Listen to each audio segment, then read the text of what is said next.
Hello everyone, I'm delighted to welcome you to Webfleet's exclusive webinar, The Road to Compliance, a deep dive into trailer management. I'm Danny and it's a pleasure to welcome each of you for an in-depth exploration of trailer management and the surrounding compliance landscape. Efficient trailer management forms the foundation of a thriving logistics operation. However, achieving maximum efficiency while ensuring strong compliance can be challenging. To address this, we have curated a select group of experts who will offer valuable insights into effective trailer compliance and management. Subsequently, we will delve into the ways in which Webfleet can assist you in achieving cost savings and minimizing avoidable downtime. To begin, we will hear from Logistics UK's Head of Engineering and Vehicle Standards Policy, Phil Lloyd. Phil specialises in DVSA compliance and technical engineering. As an expert in this field, Phil will share his insights into current regulations and what we can do as an industry to drive compliance. Following Phil, we are joined by Stephen Lewis, our expert in heavy goods vehicles and trailers. Get ready for an immersive experience as Stephen demonstrates the innovative new Webfleet trailer solution. This state-of-the-art technology is specifically designed to offer you up-to-the-minute practical information on the whereabouts of your trailers, as well as the condition of their brakes and tyres. To conclude, we are honoured to share a brief interview with our valued customer Ferry Speed. Nick Green, Group Executive Director, will offer first-hand insights into trailer management, discussing the reasons behind choosing Webfleet and the efficiency improvements he has observed since implementing trailer telematics into his fleet. For now, I'd like to kick off proceedings by handing over to Phil Lloyd for an industry overview on trailer compliance. Over to you, Phil. Thank you, Danny, and thank you for the invitation for this. So we're looking at on trailer compliance then. What I thought we'd start by doing is looking at two areas of compliance, if you like, from DVSA's perspective. That's in the MOT, so the outcomes that you get from that, and enforcement, the sort of things that they find at the side of the road. So these are some slides that I put together using DVSA's data. So if you can see what we've got on the top left-hand side there is about vehicles, and bottom right then is all about trailers. So I'll concentrate on this corner rather than up there, but you can see these for comparison purposes. So this is the MOT data over 2 full years, and then this one here is the first quarter of 2023-24. So we're looking on, if you like, on compliance about how well you're doing on MOT pass rate. For 21-22, we saw initial failure rate. That is when you present the vehicle for test and what the outcome of that is. That's running about 9%. So you can see it did drop in 22-23, dropped down a little bit. But then in quarter one of this financial 2023-24, that's gone down a little bit more. So it's sort of averaged around about 8%. The final fail rate is when you've left the test station. So this could be minor repairs that you're allowed to do when you're at MOT test. So you can see that goes down slightly on the basis of some repairs that's allowed.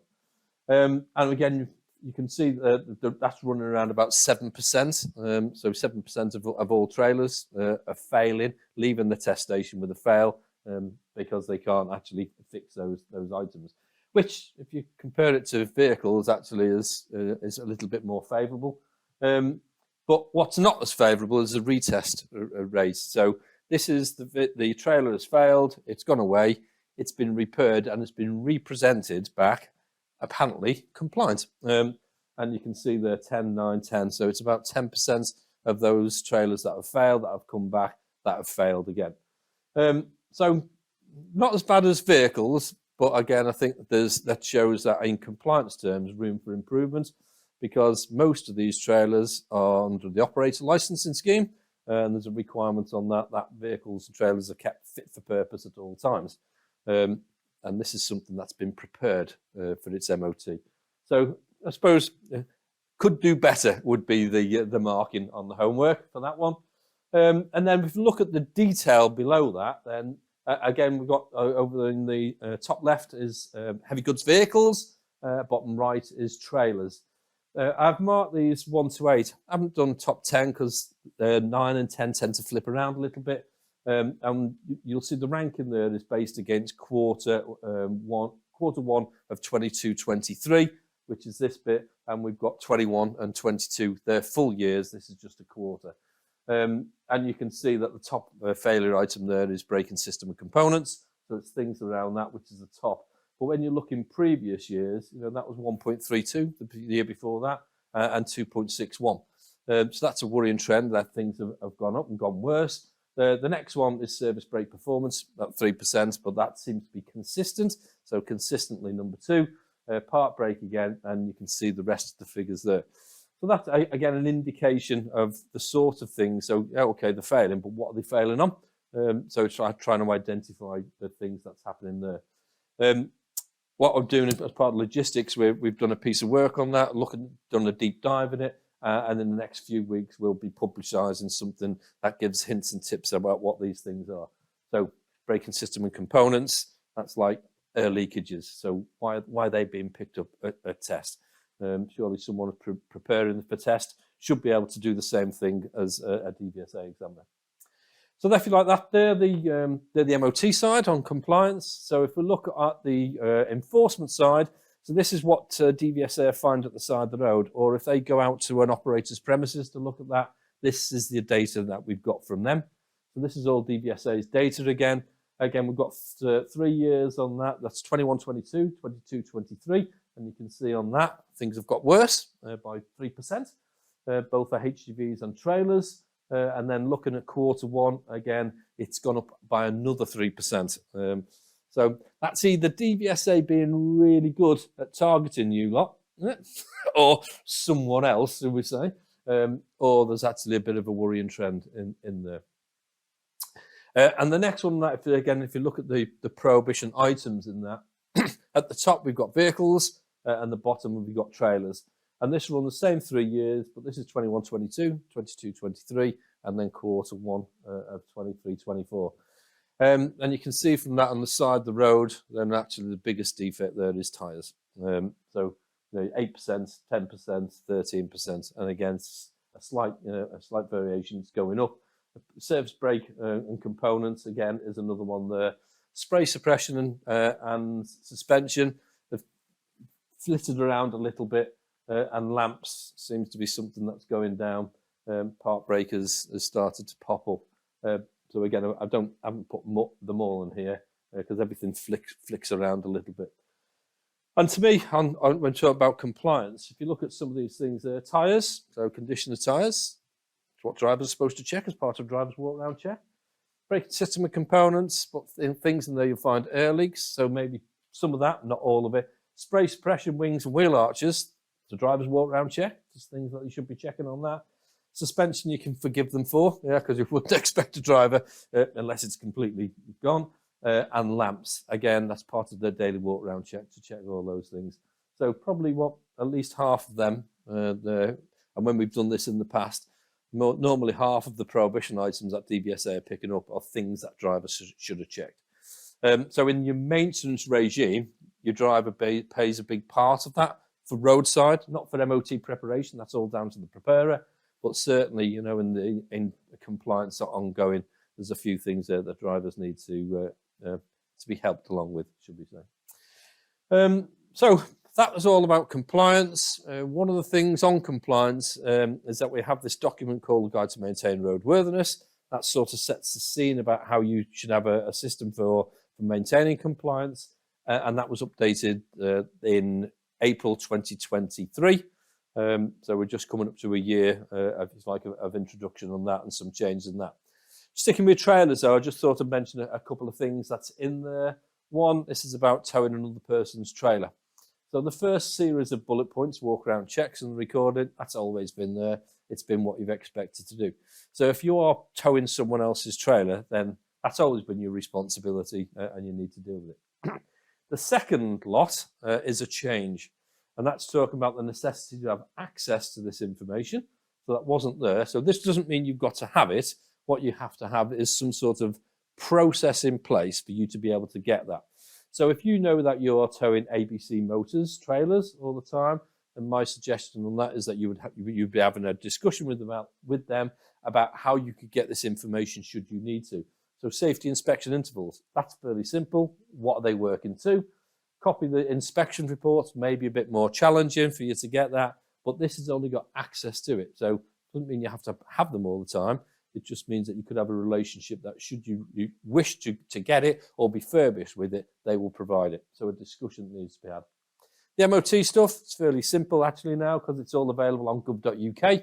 Your drivers can do that at the side of the road. You can do that, put the C number in the trailer and it'll tell you if it's MOT. And then the last one, the electronic brake performance monitoring system. So that's a brake report, a bit like we said here. But again, the only difference with that is that that would be a download. So you'd need, again, access to that. So that's something, this lot here is a change on compliance. So if there's something that you haven't got in place at the minute, then that's probably something that you need to deal with, particularly before DVSA come and pay visit you. And then the next one I wanted to mention on this, these are the other changes that took place in April 2023. So about moving towards laden brake testing as being the default. You don't have to do them all yet. You can do this risk assessment around it. I describe that to people as a bit like, you know, why you do things, it tends to be just stuck up here. What all a risk assessment is actually to document that. So you tend to follow a logical approach. Well, I don't do that every safety inspection because of. Well, fine, write it down. That's your risk assessment. That's how you've assessed the necessity to do that. That will change from April 2025. I made that clear in the Guide to Maintain Roadworthiness. It will be a laden brake test at every safety inspection or an electronic brake performance monitoring evaluation. So if you don't have that system in place and you'll work out what the costs of doing laden brake testing for all of your trailers, electronic brake performance monitoring may be the far cheaper option. And the difference between them two is that this one monitors it constantly. That one's only when the fitter sticks it on the brake tester. And if they don't do a very good job of that, then the results can be a bit iffy. The other thing on it about brake test, we changed this. It used to be 7 days before or 7 days after the safety inspection, but on the basis now that the declaration has to be signed by the technician who's doing the inspection to say that the trailer in this instance is fit and serviceable, you can't do it after the event. So it can only be done 7 days before. We're looking at changing that and making it into 14 days. The other one, decelerometer, not too much to worry about here really, because you don't tend to do these on trailers, though you could do. But the difference for a decelerometer for a trailer is that the necessity for temperature check. So that's allowable until April 2025. So that's something, but again, you would need a heat gun now. That's the sort of change that took place there. The other one, really, which is something that the Traffic Commissioner has been making a big issue of, which is about brake printouts. Making an issue out of because in Logistics UK, we did a document a few years ago that explained how to read brake reports and what it means. And we wrote it in a way that a non-technical person could understand it. Traffic Commissioners have been using that to train themselves. So now at public inquiries, people are furbishing the Traffic Commissioners with all these reports and brake test reports, and the Traffic Commissioner is going, what did you do about that? And what do you mean? Because what a lot of people are doing on brake reports is just looking at the bottom, it just says pass. That's passing the MOT criteria. What it may do is identify trends that actually the engineer should be dealing with. Imbalance as one of them. So what Traffic Commissioners wanted to do is to put more of an emphasis on the people who are doing that. So hence the assessment and signed. So the person has to do an evaluation of that report and sign it off. So there's putting a bit of ownership on there. And the second one is that they have to attach that then to safety inspection. So there's a record there throughout it all. So again, if you haven't got that in place, that may be something that you need to address. And then trailer maintenance overall, because that's what we're here about today. My take, so I worked in DVSA for many years, most of my career as a vehicle examiner, senior. I ran the enforcement policy, the MOT policy and all the rest of it. And sort of this is my view of how I've seen trailer over probably 30 odd years. And that tends to fall into two things. One, it's a tolerated inconvenience. In other words, I've got an R&M contract for all the vehicles, and he's got a few trailers that I'm going to have to deal with as well. So in this sort of world, that the predominance is all around CPD and all the rest of it for the technicians and all the workshop set up for that. And they have a few trailers that they've got to maintain as part of that. Equally, they're a valued asset, in which case the training and development and the provisions and all the rest of it are all in place equally for a trailer as much as it is for a vehicle. And what I tend to see is that in this world, this is where you own the asset or you maintain your own workshop, and this tends to be where it's outsourced. And if you look at DVSA's data, something else that we've been looking at, 78%, well, more than 78% of all the prohibitions that they issued are to operators who outsource their maintenance. So the question's got to be, if you're outsourcing your maintenance, maybe it's part of this for trailers, which I tend to think it's the sort of unloved child in our industry. Maybe there's this sort of, well, it'll make do and amends, it's okay. Whereas actually a lot of workshops, if their own workshops, they tend to look after those assets. So my take on that is that, you can either bury your head in the sand over it all, and, if you always do what you always did, you'll always get what you've always got, or actually start thinking about that, looking at what is happening. A bit like the data I've shown here today, you can get that data, it's all available on gov.uk. That's generally, so you can see that at a national level. You could do that in your own fleet and start looking at your own compliance levels and start questioning what's happening. And actually, if you're not happy with the results, the only way it's going to change is if you change it and do the things. Guide to maintain roadworthiness is there, that will help you. And there are other guidances around. And there were products that we'll hear about later from that Webfleet doing and others that will aid you in your route to a better level of compliance. Thank you for listening. Okay, Phil, thanks for that presentation. Some real insightful information in there. So a lot of mention around things that should have been picked up by the driver. So let's just start around walk-around checks. Any kind of, from your perspective, what is the best practice for conducting your walk-around checks, and how can technology help the driver and the operator? Well, I think for me, for drivers' walk-around check to be effective, for each driver is that they have their own process that they go through and they follow it religiously. Yeah. So I tend to find that with like engineers when they're doing inspections, if they don't have a process, it's sort of a bit piecemeal, and I think that's probably the worst bit, because people tend to miss things. If you've got a routine that you always religiously follow, and that's been assured by someone else checking to make sure you're doing the right thing, that's probably the best thing. And I think where technology is coming in these days, because drivers got quite a lot of things to check. So there's some simplistic tools, like for helping checking lights, about brake lights and the likes. But there's been quite a lot of movements in things like TPMS systems, which I think are a godsend, because best will in the world and with the driver, to be able to check the inner wheel. If you've got a triaxle trailer in a middle axle in a tyre, the chances of picking up that's underinflated, deflated completely, possibly underinflated, that's quite challenging. So I think things like that will help, because that will alert the driver to something that the best will in the world. Are they really going to notice a 20 psi differentiation in tyres? Probably not, are they? But I think that's where TPMS come in, and it helps them as well, doesn't it? Because it saves breakdown on the road, blowouts and all the rest that goes along with it. I think the other things on that, you see a lot of the wheel markers, the pointers. They're good in some respect, not so in others, because sometimes the nut can still be can be tight, but actually not attached. Not to do with the driver, but actually the fact that whoever fitted the wheel didn't fit it properly. Yep. So therefore there can be a bit of looseness there that the driver may not be able to detect. But we've got technology that's coming along that picks up vibrations and things like that. And again, those can alert driver, to a potential wheel loss or wheel coming loose that they may not be able to see. Especially if it's behind a wheel embellisher as well. Okay, good. And again, lots of conversation, lots of talk in your presentation around brake performance testing. Yeah. So obviously there's technology around and available for that. What are the benefits to the operator and to the driver for running systems like EBPMS? Well, my personal opinion on EBPMS, particularly for trailers, it's in my head, it's a bit of a no-brainer. Because, yeah, you can do, brake tests at your safety inspections. But what we found out is that trying to get a meaningful brake test, they've done what they call the ALT test, this unladen triaxle trailer test at MOT. That's been going for 30 years.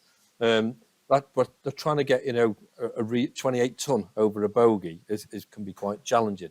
And as well, I think there's limitations in the roller brake tester because it's just a static test. Yeah, it was designed to be around a cheap, easy, repeatable exercise.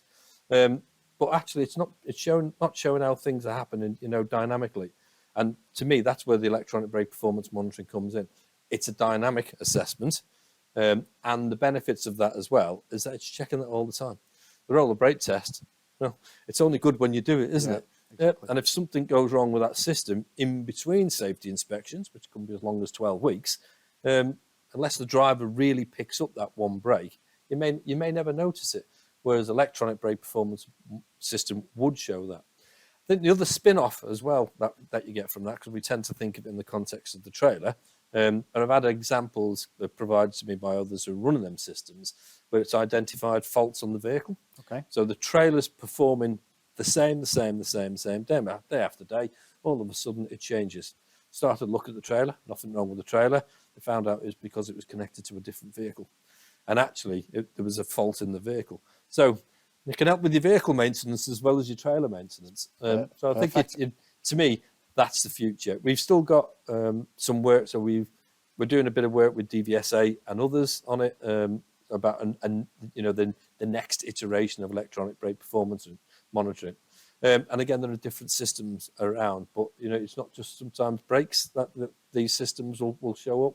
There can be other faults in there as well. And performance, driver performance based on the trailer and things like that, rollovers and stuff like that. Absolutely, yeah. I think what it tends to do is it's just yet another piece of data, because those systems work, I think 24/7 whenever the vehicle or trailer is in operation. But what you're actually getting is that you're getting data on that. If you're attaching that data with other data that you get, like you said on telematics, from the vehicle and the driver behaviour, what you're starting to get is a data enrichment then of that operation. And then you can start seeing other factors that come into place. So I think the more we have of that, and there's, you'll hear a lot of OEMs talking about predictive maintenance. That's all about using data, isn't it? And then trying to work out when things are going to happen. Well, exactly. We're trying to keep the trailers on the road working instead of taking them off the road to do laden brake tests, or because there's a failure with it. So absolutely. If we can book that in, if we can schedule it, then obviously it makes everything more efficient. Yeah. So other relevant areas, before, walk around checks we've spoken about, TPMS we've spoken about, EBPMS reporting we've spoken about. Any other technology or any other areas that you think operators should be looking at for trailers? On trailers, the other one, I mentioned about wheel loss as well. So that's sort of a few years ago. It was a big issue. That sort of went away. Sort of, like I said, it's creeping back up. Yeah. So I think that vibration detectors on wheels, and if that can be incorporated in other systems, then great. The other one as well, and I think it may be applied to your system, because your system is fitted to the wheel, which is really close to the hub. Because the other thing that we've heard, is fires. Yeah. So if the systems can pick up a temperature, we had one of our members. They had 2 trailers set on fire. It was about the hub. They fitted an electronic brake performance monitoring system in that with temperature sensors, and to do away with that. So kill 2 birds with one stone. One, prevention of fire, and the other one, detection of braking. Okay, perfect. Okay, Phil, so finally, for everyone watching this webinar, what would be the 3 things you would advise them around trailer compliance? Well, I think, I was showing earlier with the enforcement stuff, that they're finding on the side of the road. Like I said there, half of that stuff is drivers. So my first one would be, about training your drivers adequately, not just to do the walk round check, but how to do it properly.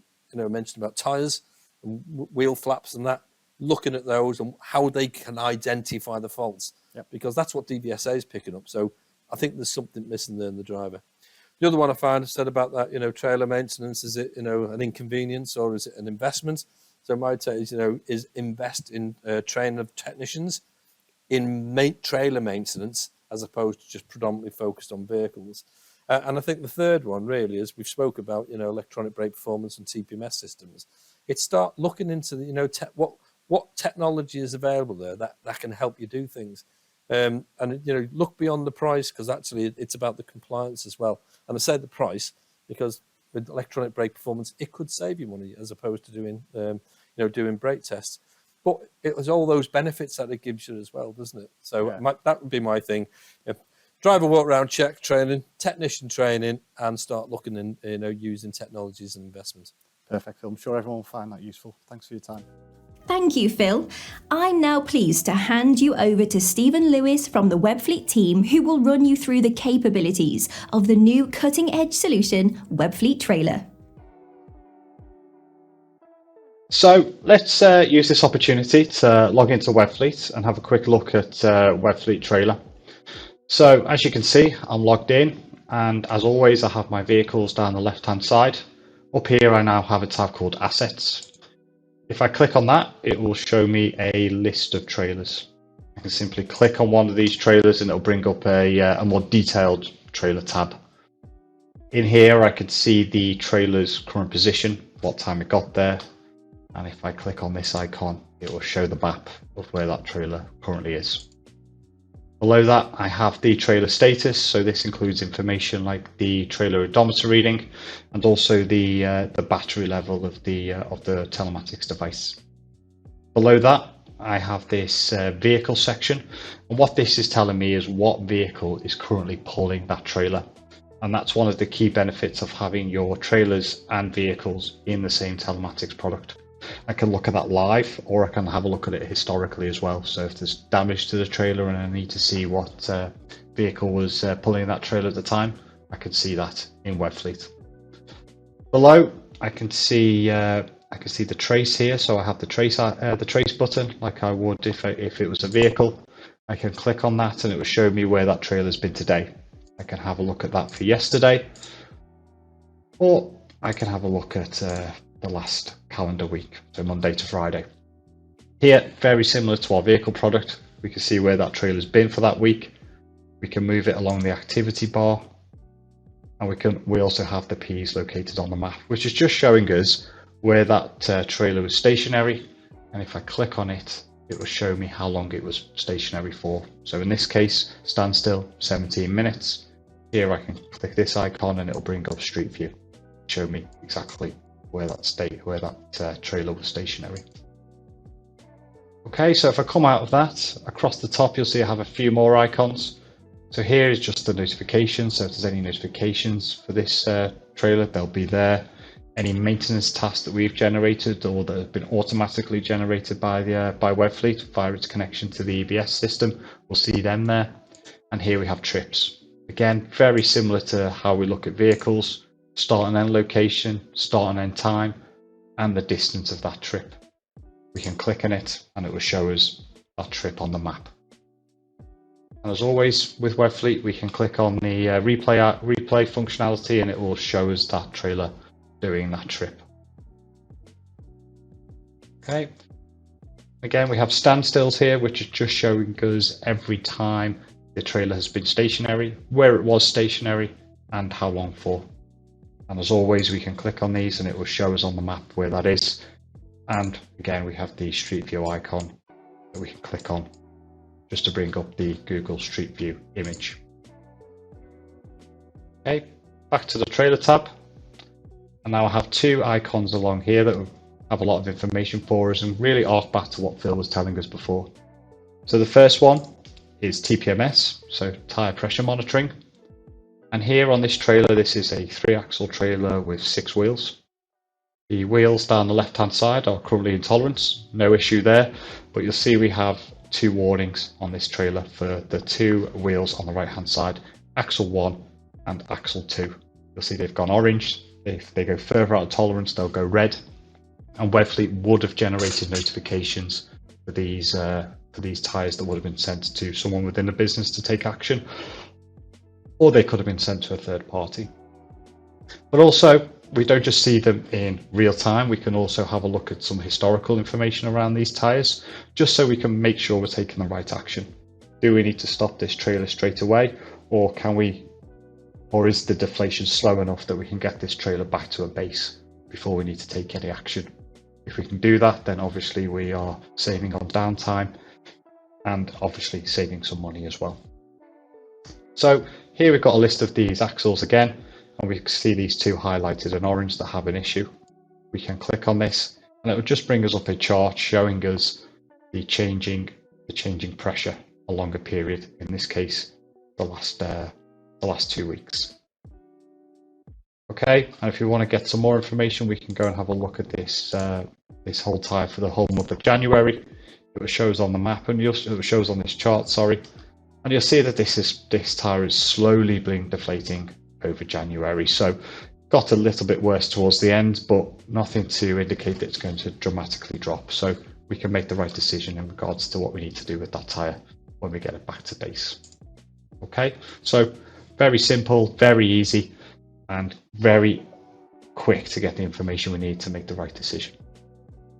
Okay, the next icon is the real EBS data that we're getting from the Link 350 in this case.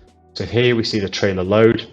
So we can see the current load is 17.91 tons, and we can see that on the chart. And we just see this red line, which is the limit of 24 tons. And here, if we want, we can overlay speed just to show us where the trailer was moving and the change in load as the trailer stopped and got reloaded again. Again, that's just a day's worth of data. If we go to details, we can get more information in here, and we can look at a longer period like we did for TPMS. And again, we can show it on the map where the load changes and where the speed changes. Okay, again, to give us real quick information about overloads, but what we're going to use this information for is to look at empty running and trailer usability, and can we get more out of these trailers. Okay, so underneath that we've got brake performance. So this is our BBPMS, and you'll see that this trailer is currently running at 55.7%, which is giving it a pass. Again, if we failed, we'd instantly generate a notification for that, so the fleet operator could take an action. But we can also quickly from here download the EBS report. So we'll quickly bring that in, have a look at it. And as default, we get 3 months worth of data, and you can see every single day where we've done a test that the trailer has passed. Currently running over this period at 55.6%, which is a pass result. It needs to be 45.5% or more to pass. So the report date 13th of the 2nd, and we're getting information in this chart from the 17th of 11th through to today. Okay, and below that we're just getting EBS statuses. So here we're just showing you every time the ABS has been activated, but this could be a potential rollover event, or if a warning light is on the EBS system, we'll see that in here as well. So lots of information about the EBS, but again, going back to Phil's comments before, this is the bit we want, the brake performance. Okay, so hopefully that gives you a quick understanding of Webfleet trailer, and let's go speak to Ferry Speed. Finally, I am thrilled to introduce Ferry Speed, an esteemed client of Webfleet and a reputable freight shipping firm. Ferry Speed has been utilizing Webfleet's initial trailer and asset tracking system for a while now. Although the first generation solution does not feature the latest brake testing or TPMS monitoring, Nick will discuss how they are utilizing trailer telematics to enhance efficiency, utilization, and security. Hi Nick, thanks for joining us on this webinar.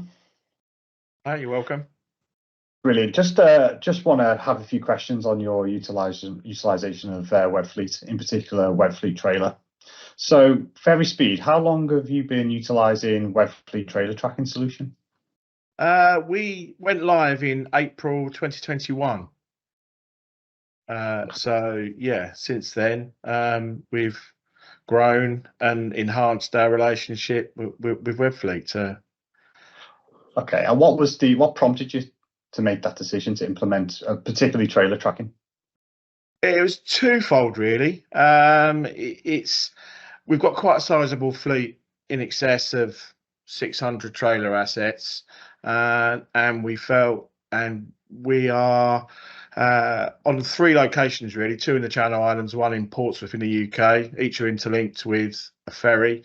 So we have lots of trailers in lots of locations, and having the ability to really locate where they are and maximise their usage was a key factor in the decision to track the trailer assets as well as our vehicle fleet. Okay. So that was the main challenge you were looking to solve, just where are these trailers, and they're all geographically dispersed all over the place. Absolutely, in its simplest form, that's what we use it the most for. It's a really quick visual aid for us to see exactly where. We've got quite a diverse fleet as well, so we have all sorts of trailer connotations and types. So making sure they are where we think they are has proven a challenge in the past, but with this solution, it's assets on a map. It doesn't get much simpler. Yeah, exactly. And as you say, it's the key thing, isn't it? The right trailer. Not everybody has the same trailer. We need to make sure the right trailer is in the right place and going to the right place for the right job. Absolutely. Okay, cool.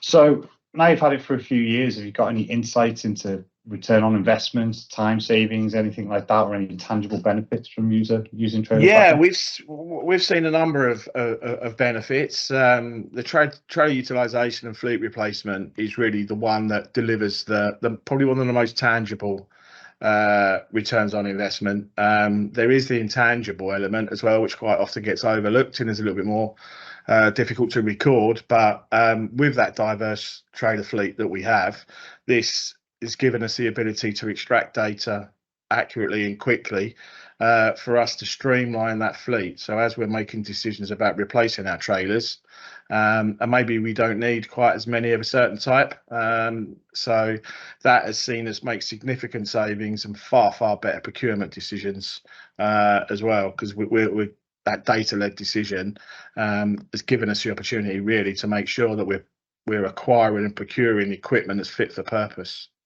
Okay, and any like increase in utilization or anything like that you've seen? Yeah, we've seen double-digit increase across the board, really from quite early on. It's with the 3 locations, and we do operate over the 3 on different timings due to the ferry arrivals. You know, the visibility across the fleet and across the group and the entities has meant that we've seen significant improvements in the rotation of fleet, etc. So that's, you know, the cost element for us is ongoing, and to this day we're still seeing savings after, you know, 3.5 years. That's good. It's good. I say there's always new things you can discover, right? Because you have these Absolutely. focus on something else down the road if you didn't think about that one. So, you know, any security issues or anything like that in the past, you know, or generally just missing trailers or? Yeah, security issues for us have not been a huge problem for us, but we do, quite a lot of our customers have requirements for stand trailers and drop trailers. So the ability, when we do leave those assets, there's obviously the obvious element that we know where they are. We know how long they've been there. We can make sure that the customers are actually utilising them. They may require more than one trailer, and if we've only ever got one there, but we've got multiple assets on that site not being utilised, there's a cost to that. But equally, with those uncoupled units and those uncoupled assets, if one was to be removed, we probably historically we wouldn't have known about that probably until we went to collect it and it wasn't there. Obviously, with the Webfleet solution, that gives us a live location, and equally as well, that's really important for us when we're using third-party traction. So we're not relying on our own asset, our own vehicle, to know where the asset is. So if a third party is pulling one of our trailers, we've still got visibility of location and movement. It's brilliant. And yeah, a lot of focus on Webfleet, but outside of Webfleet and to other people watching this webinar, is there any other things you've done around trailers that our viewers might find interesting or valuable? Yeah, we've got we've to tie Webfleet into it, we use 2 or 3 other software packages, and what we've had some API links and integrated with those. Some of that we use software for our compliance and fleet maintenance, and we also it links into our TMS. So it's really, I think those 3 elements really form the foundation of what we do all day, every day. And without those three, and the fact that they can interlink and exchange, it's a tried and tested solution without a doubt. But with these things, my advice would always be you get out what you put in. Yeah, you mirror my advice as well. I always say, Webfleet's great, but it's even better if you can integrate it with other platforms, because the exchange of data is just amazing, and some of the things you can get out of it is even better, right? Well, I don't believe there's a one-size-fits-all solution, and it's a waste of time looking for one when you can find two or three that are at the cutting edge of what they do. And if they can communicate, you kind of cracked it, really. Perfect. Well, thanks for that, Nick. I think that's been really insightful. Thanks very much for your time, and hope to speak to you again soon. Yep. Thanks very much. This concludes today's webinar. Thank you for joining us in exploring the transformative world of trailer management and compliance. If you have any questions or wish to discuss how Webfleet Trailer can specifically benefit your business, please don't hesitate to get in touch by simply scanning the QR code on screen to complete a contact form. A team of Webfleet experts are ready to assist. You can also gain access to courses and stay informed about the latest industry compliance updates by registering to Logistics UK. Follow the link on screen to become a member. Thank you, and watch out for our decarbonisation webinar coming this springtime.